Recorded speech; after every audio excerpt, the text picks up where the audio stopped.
Hi everyone, how are you? Hang on, I'm just getting set up over here. My kids are actually still off school today, if you can believe it. They still have no power in their school. So, I was running a little late trying to set them up over there so I could come on and do this live for all of you. So what I'm going to do here is go through the question thread. We have a lot of questions this week. If you are new to the group, we do this every week. We have a question answer thread. Every Monday we post the questions. Usually on Wednesdays I hop on in and come in and answer the questions. This week, Wednesday, I wasn't able to, and then we were going to do it yesterday. It was a whole situation. Now we're doing it. My kids, if you are in Michigan, I don't know how many of you are in Michigan. I think we have a lot of Michigan people in this group.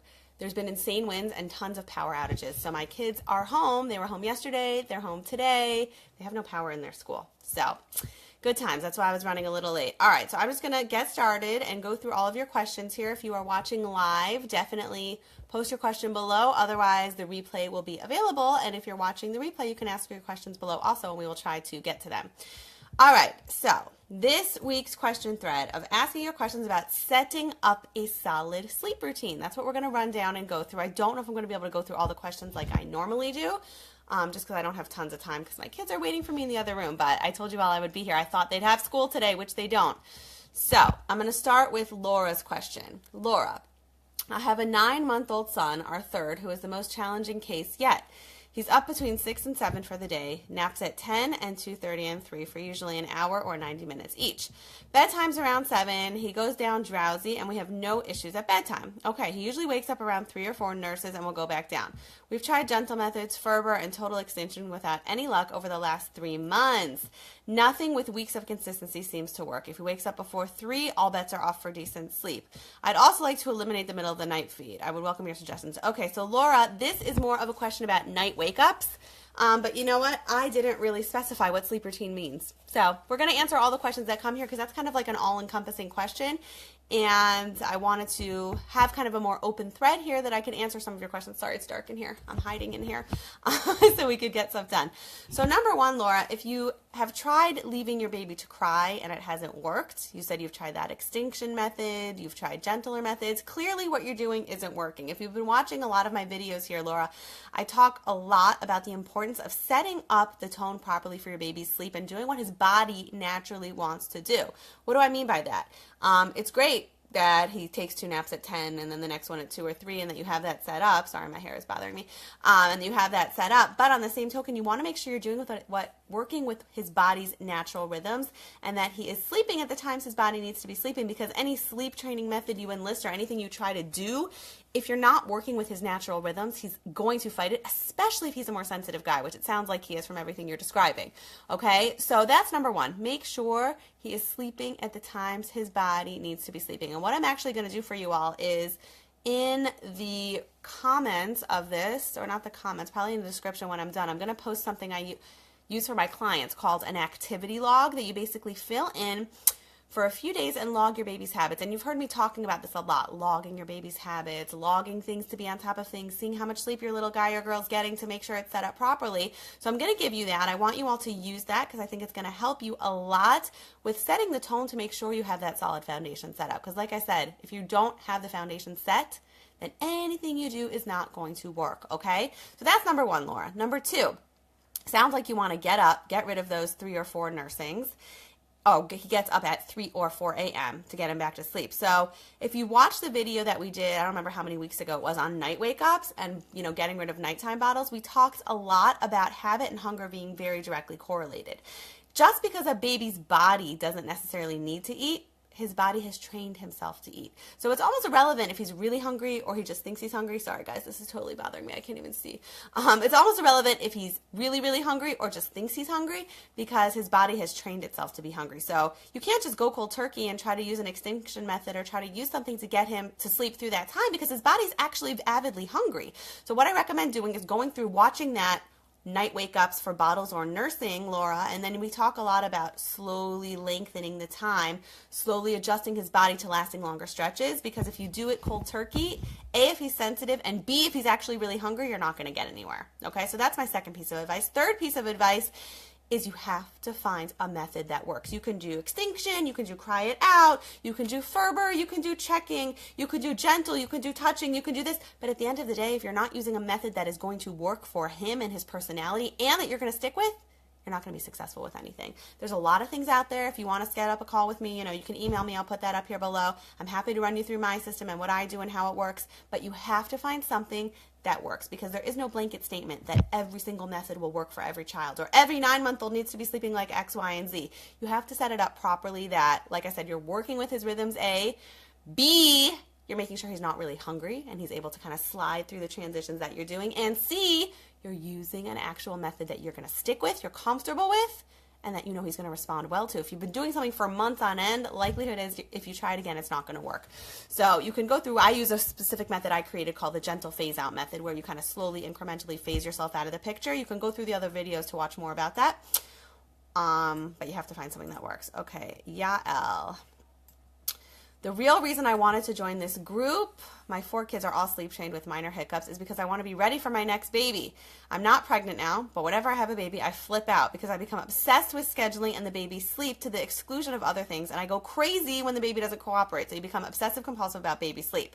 I want to be able to get babies onto a routine without freaking out. Is that possible? Yes, it is. I want to have a plan for the next time because I love being pregnant, I love babies, but until 6 months, I give up and do cry it out, and it tortures me. So we talked about this a lot, Yael. You should watch the thread we did on newborn sleep. Newborns, really, the most important thing with newborn sleep to get things in gear is really just setting up the stage to work with their natural rhythms. I know I talk about this with all kids, but newborns especially, okay? If you are trying to force a newborn into a pattern or get a newborn to sleep through the night and you're not naturally setting things up with what his body wants to do, he's going to fight you. 99.999999, okay, to get even more exact, percentage of most sleep issues that happen with newborns is due to lack of proper structure. So Yael, if you don't have a baby yet, you're not even pregnant yet, you're just getting worried, I can hear the anxiety coming through the computer, learn about newborn sleep, watch that newborn thread. Yael, you're also in the Rested Moms Club. Okay, go into the Rested Moms Club. We have a whole course on newborns, 0 to 5 months, what to do, preventative measures, setting a stage for sleep. Go in there, watch all the courses, print out the workbook, have it handy so you can use it so that next time you have a baby, you know exactly what to do. Because if you're well prepped, there's no reason sleep has to be stressful. There's no reason you have to revert to cry it out if you don't want to, because there's a lot other ideas that you can enlist. Okay, Aubrey. I'm interested in a sleep routine for a 3.5-year-old. Our kids fight us through every step of the routine. I think it's about independence mixed with power struggles and being overtired. Just stopped naps a few weeks ago too. But he was already like this before. We did start a picture schedule with a reward and lots of it, but it's not completely helping. Still lots of crying and such. Okay, so obviously, Aubrey, when you make a new change with sleep, there's gonna be some resistance sometimes. If your 3.5-year-old used to napping all the time, suddenly staying awake for 12 hours straight is difficult, right? I'm an adult and I get tired in the afternoons after staying awake for 12, 13, 14, 15 hours. So you have to be mindful of that and understand that it's hard on your child when you're in that transitional period. Even though his body might not need to be napping, his body is still used to napping. So it's a hard transition to kind of just jump over the hump and say, well, I'm okay with that. So regressions sometimes happen and they are a normal part of the process when you do drop a nap. That's number 1. Number 2, Aubrey, you are 100% on target. Once a child is 2.5, 3, 3.5, it is a power struggle, okay? And you've heard me talk about this a lot before. I don't know if you've watched the other videos of bedtime battles. Watch the bedtime battles one, Aubrey. You're actually really good. I see that you always are posting the videos for people to ask questions. But a power struggle takes 2. You pull, they pull, you pull, they pull. The goal is not to pull harder because guess what? You're going to give up. You're going to be tired, and your 3.5-year-old is going to win the battle that you're doing. The goal is to cut the power struggle from happening by you being confident, you being in tune with yourself. So a reward system is great, but it's not going to nip the problem in the bud. A power struggle is still going to happen. What you have to actually do is teach your child how to relax, how to stay asleep, how to not come out of their bed. I don't know where your issues are. You wrote that I think just bedtime is a hard time, the routine itself. And use that reward system also, but it's more about that loving, gentle, but powerful authority. It's a mix, right? You don't just want to be this sleep drill sergeant, you have to go to sleep, you have to do this. But it's really, really critical that whatever you do, bedtime can be the most sweetest hour in your home. I don't know how many of you were members of my Moms That Shine. We did this seminar a few months back. I'll try to find that video, see if I could find it for you guys. But I do a whole 45-minute video called Bedtime, the Sweetest Hour. That's what it's about. We make sleep this like big issue with a dark cloud of impending doom, right? It's coming, bedtime's coming. We're already tense at dinner time trying to think about it. We are just setting the stage for a difficulty. We're setting the stage for our kids to fight sleep. If you could view sleep just kind of as like the grand picture of everything else we do, we have to brush our teeth, we have to eat dinner, we have to wear coats in the winter, and everything else, we also have to go to sleep. It's not this like huge issue that we put so much pressure on, because then we're A, giving our children the control, and B, we're doomed to have that power struggle. So if you could just have that in confidence, and we're going to do a thread in a few weeks about toddlers. We're going to do a thread, in a few weeks about toddlers and bedtime fighting and that power struggle and how to win it. But the most important piece of advice I can give you is just to stay calm, know that you're in charge, and have very set boundaries in a loving, gentle way, because that's going to help. I see a few people posted some questions. Let's see. Gabrielle, I'm phasing out the night feedings, going to 6 minutes for a few nights, then 4 minutes. I always change his diaper before I nurse. Should I change his diaper before I nurse, since it wakes him up even more? What do you mean, Gabrielle, you're going from 4 minutes, 6 minutes to 4 minutes? Oh, you mean the amount of time you're nursing. Instead of nursing him for 6 minutes, you're nursing him for 4 minutes. Okay, got it. Diaper changing, if you see that it's waking him up, then obviously it's not something that you want to be doing. If you see every single time you wake him up before, doing things, it's making it more difficult. A, I suggest changing him before you feed him, if you know that nursing him makes him sleepy. Or B, you don't need to change him at all. They have these overnight diapers that are phenomenally fantastic and have a lot of absorption. You can double diaper. You can do all these different things to set the stage properly. But if you know the diaper changing isn't working, then, yeah, try not to do it. Kind of answered your own question there. Hi, Tracy. How are you, my dear? And congrats on your new baby. All right, that's very exciting. Okay. Starting healthy sleep habits. At what age and how do you start? New baby is 2 weeks old. Want to be realistic, not expecting magic. Thank you. Would love to avoid sleep dependencies later on. So I actually just answered this a minute ago before you came on. Yael asked the same question. She doesn't have a baby. She's not pregnant. She's just nervous for the next baby. And I talked a lot about setting the stage properly for sleep. If you look back, Drazy, we did a newborn thread specifically on newborns a week or two ago, just on newborn sleep. Go through that. Go check it out. And do what you can to enlist a lot of those ideas. Also, I'm running, I'll post this when I'm done below also, I'm running a free trial. I have the Rested Moms Club. I'm running a 7-day free trial. In that are all my courses for every sleep age. So I have 0 to 5 months, 6 to 12 months, 12 months to a year, 2 years plus, toddlers. A lot of the ideas we talk about are in there, but it's a step-by-step guidance and system. So you could check that out if you want, Drazy, for a 7-day trial and check it out. After that, it's $37 a month. You get all these bonuses with, you're part of my Facebook group. It's kind of like this, except I'm very involved. We have question answers. You email me. It's like very intensive. But if you don't want to do that, that's cool too. Go watch the newborn thread, the newborn video we did a few weeks back. We talked a lot about newborns, and really the biggest thing about sleep problem prevention is with newborns setting the stage properly with getting their body intact for good naps, not letting them get overtired. Because if you have an awesome daytime routine set up for your newborn, then you're going to minimize night wake-ups, you're going to minimize crying, you're going to have everything set up that you have a baby on a good routine. And I say routine because, Drazy, you're not going to get your 2-week-old baby onto like a set schedule, okay? But what you can do is have really, really amazing predictable rhythms, so that way things don't have to get to the point of no return. All right, let's see what my kids are doing in there. All right, we'll have to check them out soon. Heather, I have a 2-week-old. Here's another newborn. Right now she sleeps a lot, and I just let her do that because when should I start establishing a schedule? I go back to work in a month, and I don't want to be a walking zombie. Okay, so I didn't answer this for Drazy. When should you start? You can start as early as day 1 with getting your baby onto your routine. And Heather, I want to tell you, when babies are born and they come home from the hospital, I talked about this. Please go watch that newborn thread. We talked about newborns. They have their days and nights flipped.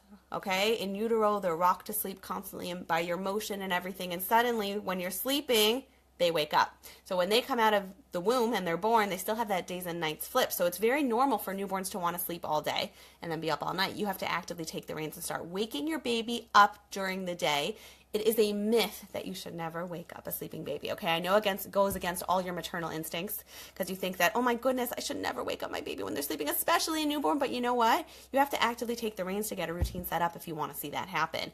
So Heather, Drazy, Yael, all of you, go watch that newborn thread. It's going to help you a lot. Go watch the newborn question. And if you want to check out the Rested Moms Club 7-day trial, I'll post the link. You can see that also. Amy, this is a long one, but that's okay. I'll read it. We'll see how long my kids are quiet for.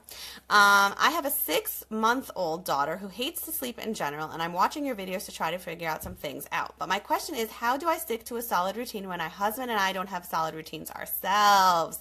Our daughter has major FOMO, fear of missing out. That's cute, Amy. Okay, she's easily distracted and refuses to sleep or nap if completely is over or we go anywhere. She's a slow transitioner, so it takes days after my in-laws come visit or anything that happens to get her on schedule. Also, the nanny and work some nights. I also nanny and work some nights, and I have to take her due to my husband's school and work travel. So basically, you want to have a routine, but your lifestyle doesn't necessarily support that. No matter how hard I try to stick to a schedule throughout the day or follow her cues, one visit or outing throws her off. How do I maintain a schedule with this? Side note, when she puts up a fight, it is beyond anything I've ever heard or seen. The screaming, thrashing about, working herself up into a cough, and sometimes spitting up when we have company and we're visiting family. I end up just keeping her awake since she fights that hard. This is a question. This is a great question. And this is kind of like exactly your question about how the heck do you set up a solid routine, especially when you are around, about, and everywhere, and you can't necessarily support that, right? That's difficult. So number one, Amy, is I told you all this. I'm gonna be posting an activity log to give you all as a present, so you can use that. Fill that in and try to gauge your baby's habits for a few days. See when that ideal sleep window is, that sweet spot for sleep that I talk about. See when you can optimally set up a routine, when the best time is for naps, when you're not missing that time, that point of no return when she gets overtired. Try to look at all those things and set up a routine, even if it's like not something you can actually enlist. Just like write it down, have it up there in dreamland, put it up on your fridge, whatever it is. Now, the key is actually implementation, which can be very, very difficult at times. I need some water. Hang on, guys. My nifty water bottle. Hang on. We have to buy ourselves presents. I bought myself this at Target. I thought it was super cool. It has a lock on it, so my 2-year-old can't drink my water. I don't like to share my water with my 2-year-old. Anyway, so write that down, even if you can't necessarily implement it. Now, the key is, how are you going to make it realistic for your life? If she doesn't have an easy time adapting to new situations, if she has that fear of missing out, super cute, that you talked about, if she's just like on the go, fights it, the key is you got to get her into a routine. Babies like this need it so much more than the easygoing babies. The easygoing babies who are kind of like go with the flow. It's okay if they miss their nap. They do this, they do that. Those are the babies that don't, all the children thrive on consistency and routine. But the babies that are easygoing, they're okay without it. They can function without it because they get right back on next day. These babies that are intense, very in tune to the world around them and their environment, very sensitive, those are the babies that thrive on a routine and need it, because without it, things are insanity. So try to make that routine happen no matter what, but realize that preempting the sleep, Amy, is what's going to make you successful. Fine, you're out and about. Fine, you're at someone else's house. Fine, you have family over. If you know that sleep is coming, do what you can to make it happen, even if it means walking outside for 20 minutes, even if it means going in a quiet room. You have to remove her from that stimulating environment and actively take the reins to make sleep happen. Because if you just expect her to fall asleep when you're in the midst of the hustle bustle in life, she's so excited about the world, she's not going to. You have to remove her from the situation and take her into a less stimulating environment so she will sleep. You got to do it, but you have to have this like idealized routine that you're trying to go for. And when you do it over and over and over and over, she will start adapting, okay? Vivian, my daughter is 9 months old, and up until 2 months ago, she slept all night. That's awesome. But now she wakes up 2 times a night. The only thing to put her back to sleep is a bottle. How can I stop this? You're currently 24 weeks pregnant, so I want to get her back to normal before I have the baby. Oh my goodness, wow. So yes, you got to get this intact. You don't want to be up with 2 babies, right? Right, Vivian? So if you know that she slept through the night before, oh, she's 9 months old, not 2 months old. That didn't make sense with the math with being pregnant. Okay, so she's 9 months old. If you know she slept through the night before, then you know she's capable. What caused it could have been many things. Could have been a regression, could have been a growth spurt, could have been a change in environment, could have been a change in her sleep schedule. We could talk about all the potential reasons why she was thrown off, but it's almost irrelevant. The question is not what threw her off, it's how to get back on. So what I recommend doing is, again, watch the video we did on night wake-ups for bottles.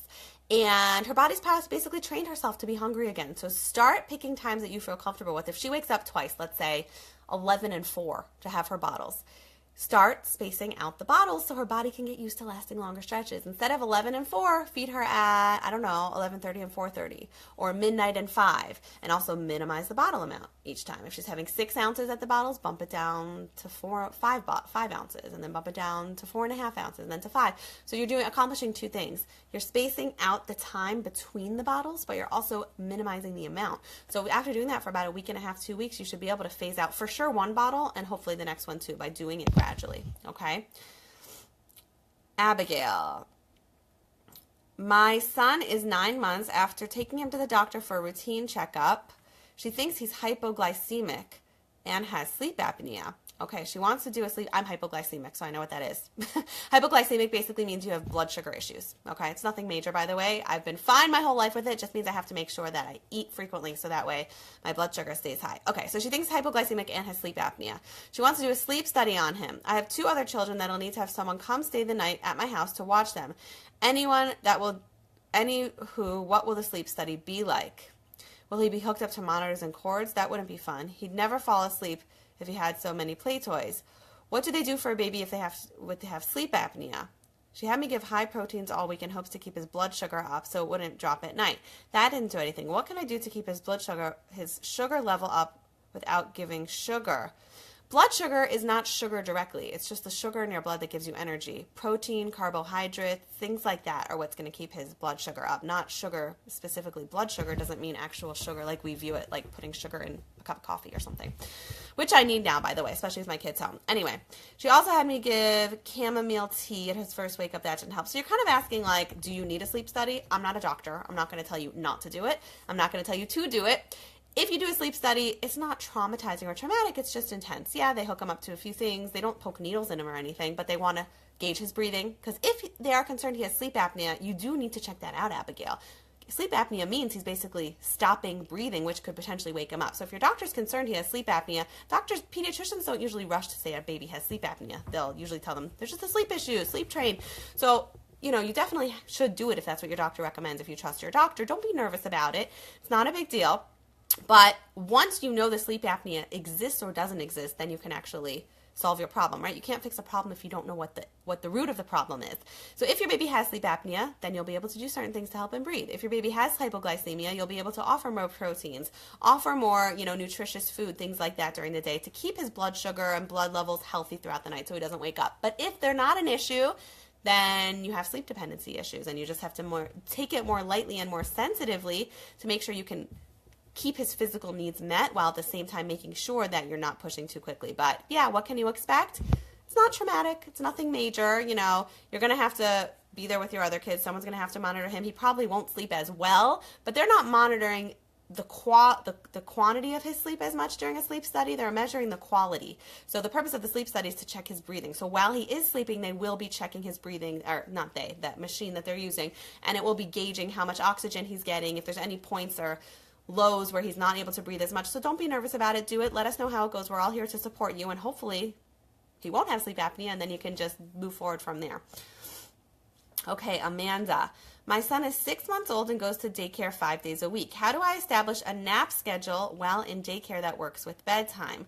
He gets to daycare 7 a.m. and is picked up at 5 p.m. Bedtime is usually between 7:30 and 8:30. How long should his naps be?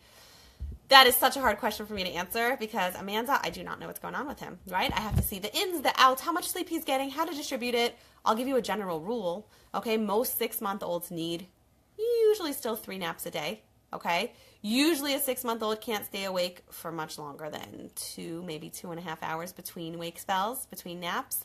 So, wake up, 2.5 hours, nap 1. 2.5 hours, nap 2. 2.5 hours, nap 3. Bedtime. Most 6-month-olds need about, I'm just giving an average, let's say 4 hours of sleep distributed between those 3 naps. So make sure at daycare, whatever you do, you can try to mirror what you do at home. Because if your baby sleeps well at home, but at daycare doesn't sleep as well, it could be that there's a discrepancy and they're not being consistent. Or vice versa. If your baby sleeps really well at daycare and doesn't sleep at home, make sure it's consistent. You don't want to have one schedule at daycare and one schedule when you're home. And Monday through Friday, your baby sleeps awesome. And Saturday, Sunday, it's thrown off and it takes them till Monday, Tuesday, Wednesday to get back in the gear. That's just like a yo-yo. You don't want that to be happening. So whatever you do, make sure it is consistent. Okay, Gabrielle, I think we just answered your question. My son is 7 months old and goes to daycare during the week. Also, he goes to bed at 7 p.m. and wakes up at 10 and 1. I feed him and usually goes right back to sleep. My question is, should he be sleeping through the night by now? Okay. Oh, I get that question a lot. I get emails. I get voicemails. I get things from my website, Facebook messages. When should my baby sleep through the night, Batya? What is a normal age for my baby to sleep through the night? Shouldn't this, shouldn't that? Sleeping through the night, I want you all to know, is completely a relative term. To some people, it means closing the door at 7 p.m. and not seeing or hearing from your baby till 7 a.m. To some people, it means a baby eating and going right back to sleep. To some people, it means helping. It really just depends on what that means for each person. Generally, it means sleeping through the night completely, 11, 12 hours. But again, that doesn't mean that's what's right for you and your baby. Most babies cannot go a solid 11 to 12 hours, okay, until they are eating at least 2 to 3 solid meals daily. So some 7-month-olds fall under that category. Some solid 7-month-olds don't. If your baby has weight gain issues or is on the smaller side or isn't a champion eater, probably can't. If your baby is like this big, hefty baby eating tons during the day and on a good sleep schedule during the day, probably can. Just depends on what your personal story is, okay? You nurse him and rock him to sleep each time he goes down. He wakes up in the morning and looks tired. Okay, so like I said, I'm going to give you this activity log that I want you all to use and use it to gauge your baby's habits, figure out how much sleep they're getting, figure out what you can do to get things in gear, and then based on that, you can determine if you feel like your baby's getting enough daytime sleep. You can determine if you feel like your baby's getting enough daytime calories. Only you can be the gauger as to whether or not your baby's ready, okay? Okay. Oh, you asked about teething also. We're going to talk about that in an upcoming thread because that's a whole separate conversation about teething and what to do and how to know when your baby's uncomfortable and how to move forward. So we're going to do that. There's a lot more questions here, so I think I'm going to just pick another one or two because I got to go. I hear my kids calling me in the other room. Those of you who are just watching now, my kids still don't have power in their school, so they are home. Okay, Eileen, my third child is now 6 months old. She usually goes to bed at 7:30 after solids, bath, and bottle. She sometimes wakes up an hour after.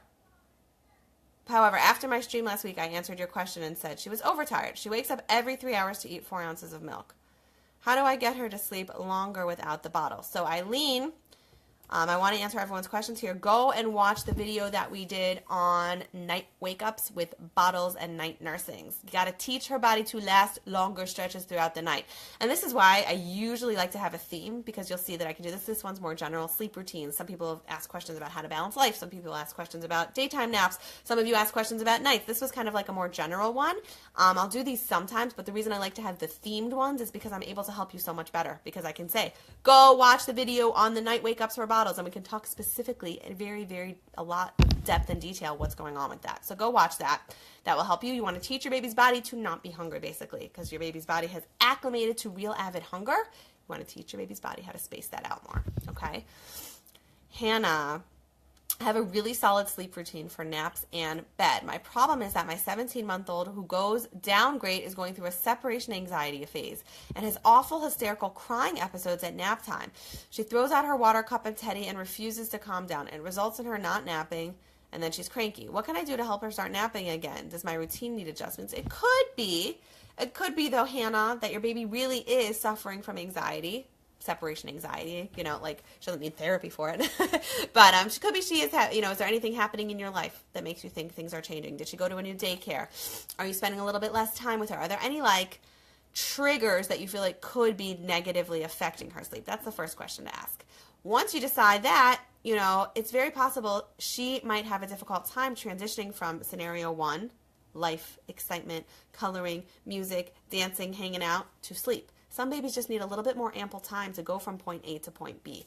So, you might not necessarily need to change the timing of the routine, Hannah, but I recommend really evaluating what you're doing to preempt sleep beforehand, because it's very possible she just needs a lot more time to get her body in wind down mode, and too drastically, picking her up and putting her to sleep might make her angry, might thwart her off and cause her to fight it even more. Okay, I don't know how to say your name. Angarad Elizabeth Davies. I'll say Angarad. Angarad, I hope I'm saying it right. How can I get a baby to take an afternoon nap without sucking on my breast and giving me to lie with her? So that, my dear, is a sleep dependency, okay? But I'll tell you, before you even work on that, I want you to fill in this activity log I'm going to give you, and I want you to pay attention to how much sleep your baby is getting. Because if your baby is overtired, you can bounce, sing, rock, dance, and do sleep train up the wazoo, but your baby is not going to sleep, because you have to work with your baby's natural rhythms and make sure your baby's not overtired and taking proper naps at those times. So I'm not even going to get into that with you right now. I want you to fill in the activity log I'm going to give you. Hopefully it will work, and if it doesn't, write your own log, okay? Track your baby's habits and see what's an ideal nap routine. When's the best time I can get my baby sleeping? How should things really look like? Because the more you enlist that, the better sleep your baby is going to get. Okay. Drazy, we answered your question. How old or young is there an age range to start healthy sleep routine? So I said this, you can start as early as a day old, okay? Every time I have a baby, they think I'm insane. I have 5 kids, okay? People think I'm insane when I'm in the hospital, and I'm already like starting with waking my baby up and doing different things. I'm not going to tell you to go crazy like that. When you feel healthy after birth, that's when you can start enlisting. But you can start with a 1-week-old, with a 2-week-old. The earlier you start, the easier it is, because you get your baby's body in rhythm. So watch the newborn thread, Drazy, and everyone else here who asks questions about newborns, and learn what you can do to set up good rhythms for your newborn. Because I'm telling you, if you can prevent overtiredness with your newborn, you are going to be so many steps ahead of the game that you might not even need to sleep train or do something else later on. Aubrey. Hi. Also, my 7.5-month-old slept 11 hours last night. Woohoo! I'm so happy. I hope that's due to all of your hard work, because I know you are avidly watching all these videos. I see you telling other people about them, so you're great. And just keep up the good work. It's all about consistency. You can't do something for one night and expect results. You can't do it for 2 nights, but if you stick with it and really have a game plan moving forward, that's awesome. You'll get all the sleep you need. I'm so happy for you, Aubrey. All right, I'm going to go, guys. Got to go help my kids. Just pray for me that we have electricity really soon. I obviously have electricity here, but tons of places in Michigan do not, including my kids' school. My oldest son actually is in another building, and he had school, and he was really upset that all his sisters and younger brother did not. So sorry, he had to go to school. Anyway, so that's the deal. We will be back to normal with the Monday question thread and the Wednesday answer next week. I have to look to see what the next week's thread is, but until then, I will try to get this activity log link working for you that you can check out, so that way you can log your baby's habits, try to figure out the best routine for your baby. If not, write your own log. Take a piece of paper and write 7 a.m., 8 a.m., 9 a.m., 10 a.m., and write down for 12 hours for the day and 12 hours for the night, and write down what's happening. Baby was exhausted and overtired here. My baby, I tried getting to sleep at this time, and then, I fed my baby at this time. And then you'll look at it a few days into it, looking at it, and be like, oh, I thought I was feeding my baby every 3 hours. I'm feeding my baby every hour. Or my baby is begging for sleep earlier, and I'm just not giving it to her because I think that she has to nap at X hour. Doing that just gives you to a place of real cognitive awareness for what your baby's sleep needs are, and that's just going to help you implement a routine to prevent overtiredness. And once you get that in place, the solid sleep routine, then you can move on to the next place. So check that out. Hopefully I will get it working. And if you want to hear more about my sleep services, I have a 7. I told you about this last week too, because I'm really excited to launch it. A few of you who've been with me for a while know about the Rested Moms Club. A few of you who are actually in here, Yael is. But it's basically a very intensive sleep course for every age. It goes through step by step, the exact same system I use with all of my sleep groups, all of my higher end clients that I work with, going through every single step of what to do to get your baby sleeping, including getting the solid sleep routine down, working on the sleep dependency. I have courses broken down in ages with a lot of downloads and books. We have a private Facebook group that's still really small now, but we are growing, where we have question threads like this, but every single question gets answered. And because you're in my system, I can say, oh, move to that place, move to this place. We have a lot of different awesome things. We have Q&A questions where you can be in touch with me, and we kind of stick together. You're set up with partners. It's awesome. So I have a 7-day trial that you can try it out for free.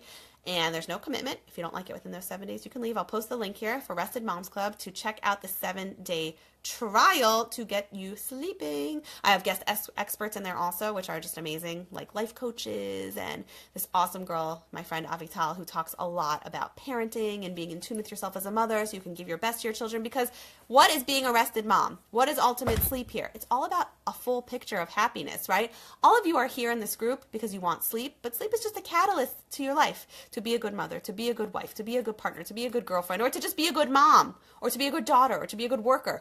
When we sleep, we are much better selves, we're whole selves, and we're able to give to the others around us. Because if our own gasoline tank is empty, the car doesn't drive. So that's what it means to be a rested mom. That's what it means to get your ultimate sleep. So if you want to check out that 7-day trial, go to the link that I will post as soon as this is over. Put your comments below. I was able to actually answer everyone's questions because they left me alone in the other room. But we will see you all next week. Have a great weekend.